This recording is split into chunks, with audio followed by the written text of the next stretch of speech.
Hello and welcome back to the Go-Karts and Good Times YouTube channel. Today I'm going to be making a little bit more progress on the Miata, and well, the past videos have been kind of crazy and all over the place. I have the new phone, meaning a new camera, and I'm here for a new start, so hopefully things will be a little bit more linear and I'll be able to actually get solid videos out.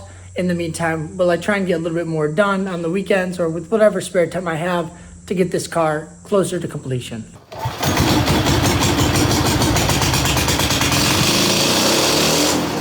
In previous videos, I've mentioned that the front driver's side caliper, maybe I said passenger in one of the videos, which will be confusing at this point, but this caliper right here is stuck. Getting it up the driveway and into this garage, being an open diff, was a bit of a struggle because one of the wheels would spin while the friction of this caliper would keep it from moving forward, and I'd have to tap it with a hammer to get it to budge. But I do have some brakes from the junkyard that I can put in to relieve this problem. And finally, maybe I'll get a bit better pedal feel when I get it all bled. I might look at dropping the diff out and getting that welded, because that's something I'm going to do eventually, and getting the more bolt-on components of the manual swap done, like getting the clutch pedal in, even though I don't have that master cylinder for the clutch. Either way, the first order of business is getting this wheel off and getting the old stuck brake removed so that we can move forward with an actually functional brake system, and then starting to look at other things, like I just mentioned, that we can do without fabrication. With a new to me and not stuck caliper, I'm going to try and just get that removed and swap over the line and try not to break anything. I don't think I need to remove the bracket, but if it comes to it, I'll do what I have to do to get things out, especially if I need to swap over to one of those rotors over there that I have as an option for replacement. The banjo bolt for the brake line came off no problem, as did the bolts that hold the caliper into the bracket here. So now I'm going to try and get the stuck caliper off of the rotor. Hopefully I don't have to replace the rotor. All four of the rotors are pretty nasty from sitting and being intermittently used, so I'm not concerned about having amazing brakes on this thing, because I can get a really cheap kit on eBay to replace all four corners. But for now, I at least want 4 working calipers and a decent pedal feel.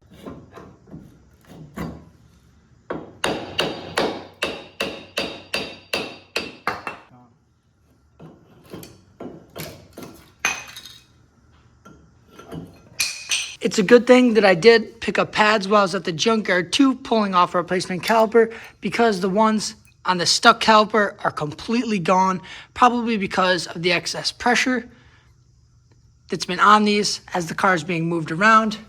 And it seems like this caliper hasn't worked right in a while, or at least since it's been sitting. Brakes are no complicated ordeal, and it seems like I can leave the bracket on too. And if you want to see how to do brakes, which are basically the same on all cars, I do have a video about replacing them on my Impreza with more in-length filming.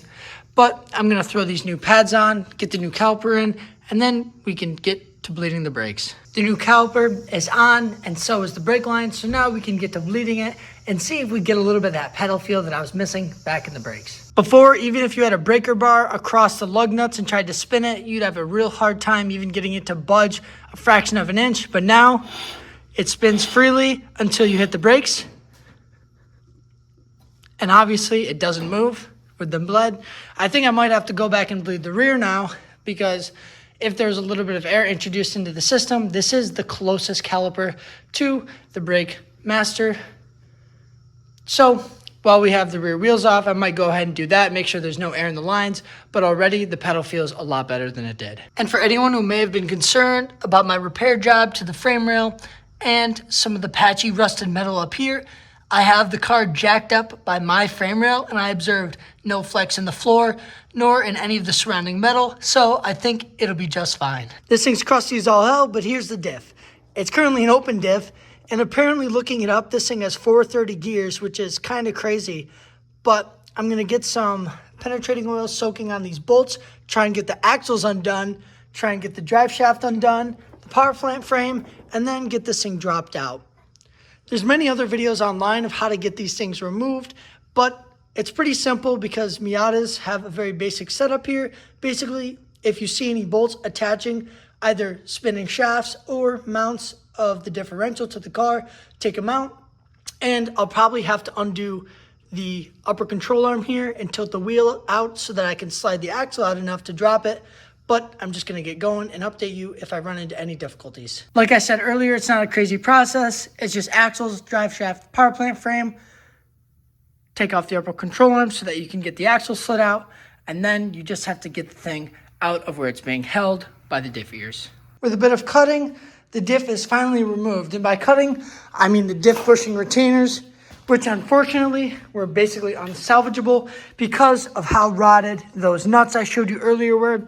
So I ended up just slicing them off. And because there's a couple of Miatas at the junkyard, and I know a kid around here that has a parts Miata, I'm gonna go check both of those options out for trying to get new ones and clean up the metal that's in there that was meant to hold the diff in the first place. The studs that hold the diff are primarily what do the work in this case, so I'm not that concerned, but I'm going to do my best to clean up what's there and probably end up doing a nut and bolt instead of having those studs that ended up getting rotted to the nuts. But again, that's something that will come when I go to put the diff back in, and for now, I'm just worried about getting it apart and welded. This diff is pretty crusty, but this is all really thick metal, so none of this rust means anything.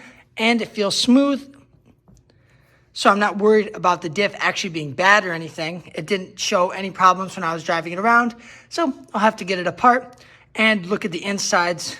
But first, I have to run to the store and grab some brake clean because getting it cleaned out well is the first step of getting it welded. The differential is mostly disassembled with the housing bolts taken out and then popping out the two little stubs here. I did have some difficulty with the bolts because two of them were rusted so bad I had to hammer on a smaller socket to actually impact them off.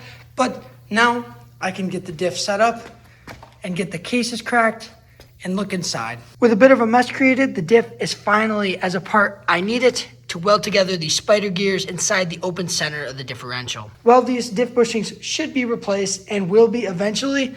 For now, these things really aren't that bad because this car doesn't have a ton of miles, and being an automatic, the differential is not going to get a ton of abuse anyway. The parts store is closed for the night, but I can run to Walmart to get that brake clean. I need to get this thing cleaned out before I weld it together. I'm back for another day of working on the car, and I finally have the supplies I need to get it cleaned up and get that diff reassembled when I'm done getting it welded. I've got wire, I've got welding tips, I've got new hardware for when I get the two differential halves reassembled, and I've got brake clean. So now I'm gonna get to work getting this thing cleaned up and then setting it up so that I can start welding. At this point, the diff is pretty much spotless, so now I've got to wait for it to dry out and then get it set up so that I can start welding. I've got it all welded up, and I thought I was going to plate it, but being the weaker 1/6 Miata diff, the diff itself will probably go before the welds on the spider gears, and they're really melted together in here. These aren't the greatest welds, but I did get good penetration. You can see as I was actually doing the welding, the metal was flowing together, and there was a good amount of thermal transfer between each of the spider gears. Everything got nice and hot and melded together. Now I've just got to get it cleaned up before I can go about reassembling. In any case, I do have new hardware, so it should be easy to disassemble if I have to do it again. And as I go in and reinstall the diff and reassemble the rear end of the car, I will replace the bad enough rusty hardware and end up degreasing or lubricating parts that need it as I get back into this process. But for now, I'm gonna get these two halves put back together and update you when I get to the next step in the process. Finally, you can see that the differential is back together with new hardware.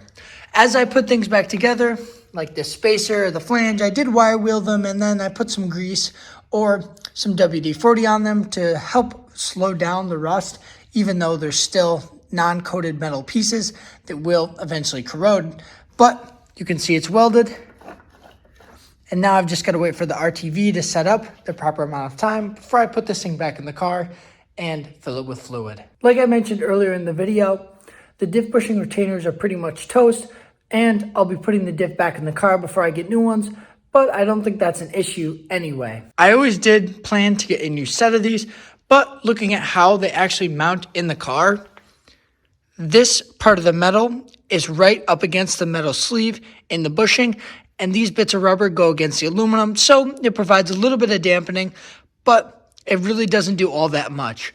I tried to ask online, why couldn't you just use a big fender washer with the nut? Because those studs in there are pretty heavy, and with the power plant frame, it's not going to be moving front and back anyway a lot, and how the axles go into the suspension. In any case, it did also have these rubber rings that went on the far side from the differential mount, on the underside of this metal like this. And again, I'm not sure exactly what that would do, because this right here is bare metal, and so is this side where it meets the metal sleeve of the bushing. I may be misunderstanding the purpose of this diff bushing retainer, but I don't think it'll be a big issue if I put the old ones back in, because there'll still be that nut holding it to the stud, and there'll still be that metal section that pushes up against the sleeve of the bushing. So the diff will be held plenty in place, especially just driving the car around the driveway or sliding it around the yard. I'm not going to be beating on it, nor will I be driving it on the road.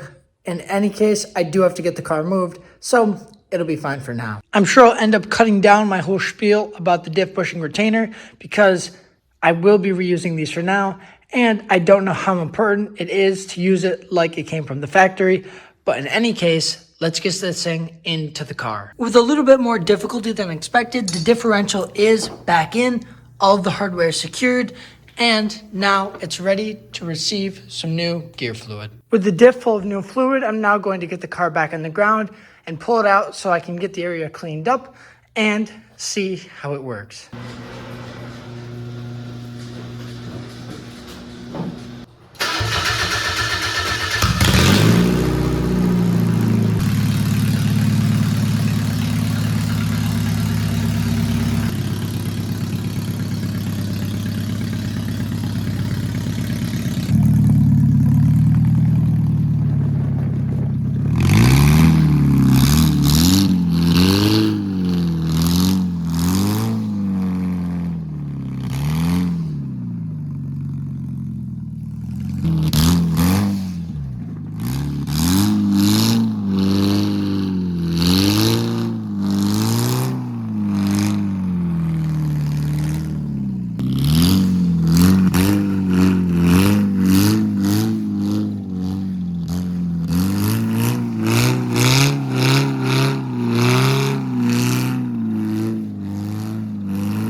Even just doing a couple donuts in the yard with summer tires on the hard, icy grass, you can see this thing rips.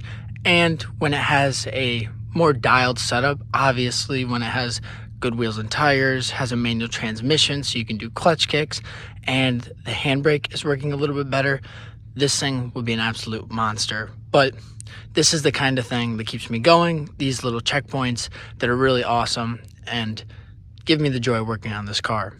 It's a little bit after the fact that I'm here to close out this video, and the car is back in the other garage, but as you can see behind me, it's almost a winter wonderland out here, and that means that there's no more driving the Miata because I'm afraid it'll get stuck. Here the car sits in its storage space, put away for the next little while, and as you can see, I've got the dash back down from the rafters, because I think in the next video, I'll be looking at chopping this thing, unfortunately. And some of you may be upset about that, but it's not in perfect condition. It's already missing pieces.